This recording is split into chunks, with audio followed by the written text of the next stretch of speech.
What's it like when Russian operatives target a small town in America? In 2016, there was this Facebook event advertised in Twin Falls, Idaho, an anti-refugee, anti-Muslim political rally, apparently organized online by a group of locals. Due to the town of Twin Falls, Idaho, becoming a center of refugee resettlement, which led to the huge upsurge of violence towards American citizens, we must stop taking in Muslim refugees! Exclamation points.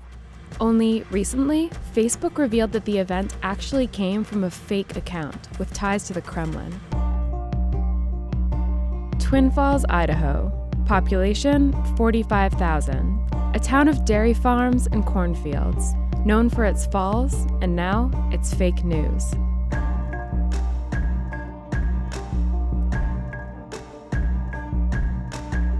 I think I joked in the newsroom one day that, this is probably just Russians behind all of this, and everybody had a good laugh. So you published this front page article. What was the reaction like in the town? There were plenty of people who dismissed the report, called us fake news. Here's the story. Recently, Facebook confirmed that it had shut down hundreds of fake Russian accounts, which together bought thousands of Facebook ads. The ads were controversial, and they focused on contentious issues in America, like immigration and race.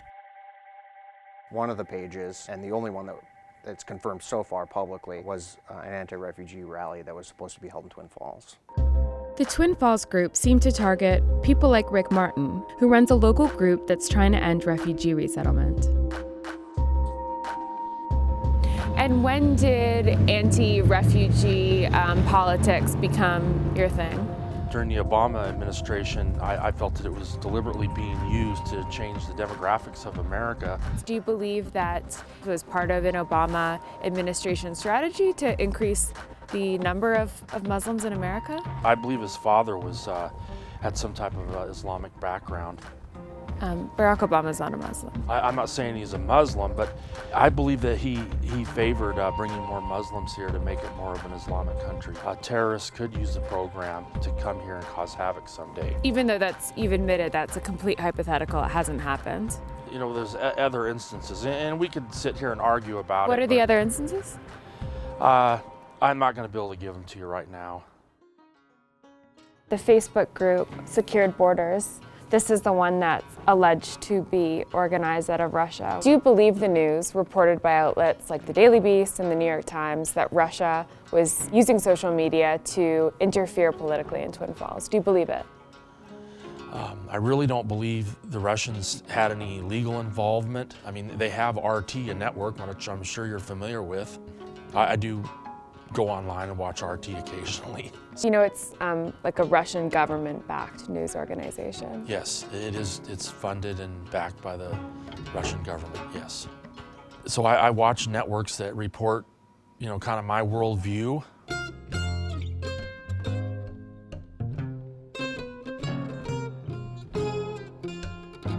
At a local hookah bar, we met a woman named Leah who owns a clothing store in town and came to Twin Falls as an Armenian refugee from Azerbaijan. Иди ко мне. We came here this month 25 years ago. Our ethnicity is Armenian. I've lived here for most of my life, and sadly there's never been a refugee conversation. It was just Idaho jobs for Idahoans. But very quickly it started moving into these people are a threat. And how did you experience that personally? You would hear people say, you know, they bring diseases. Refugees are raping our kids. They're Muslims. They're going to impose Sharia law. It went from Idaho jobs for Idahoans to they are terrorists. Several refugees in Twin Falls told us that they feel a change in town, that some people are more hostile than before. They say things like, go home, speak English, can I see your papers?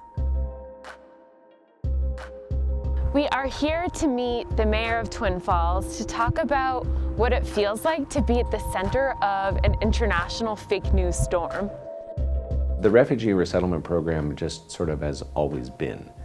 There's never been large fanfare about it.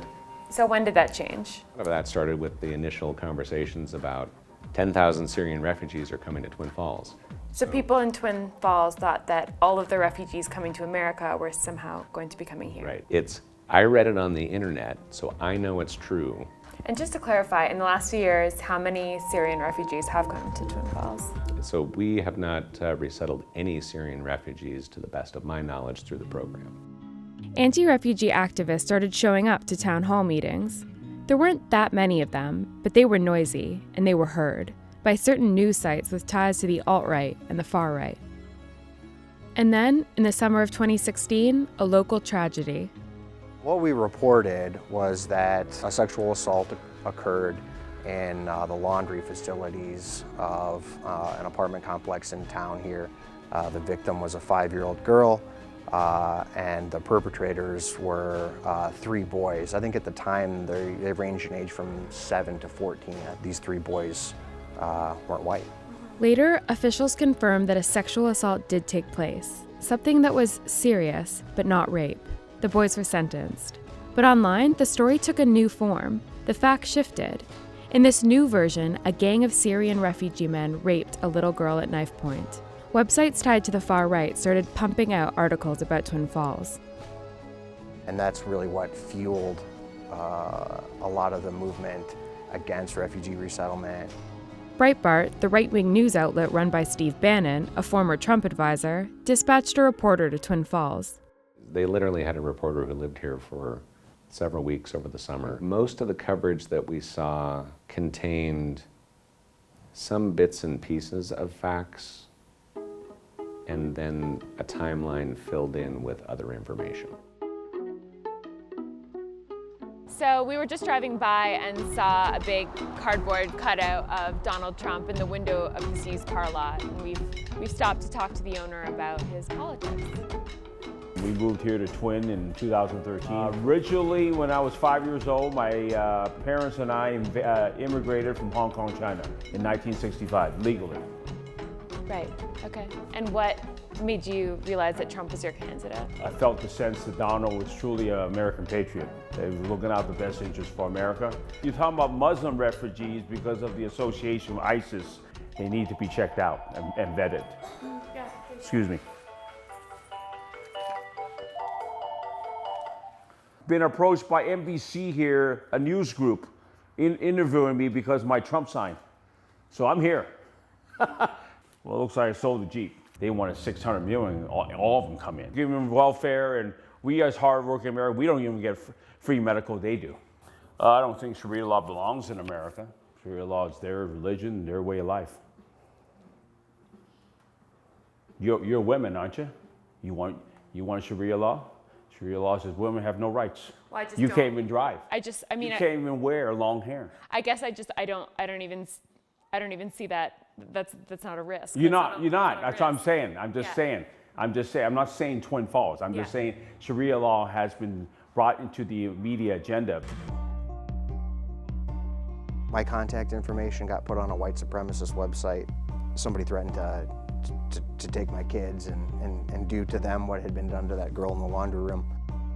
I had death threats. My wife had death threats. One of the ways that I've been looking at this is to see Twin Falls as kind of a place where these internet-level debates have kind of manifested themselves physically. We had fake news before fake news was a thing. It's weird, isn't it? Kind of, as journalists, to become the protagonists.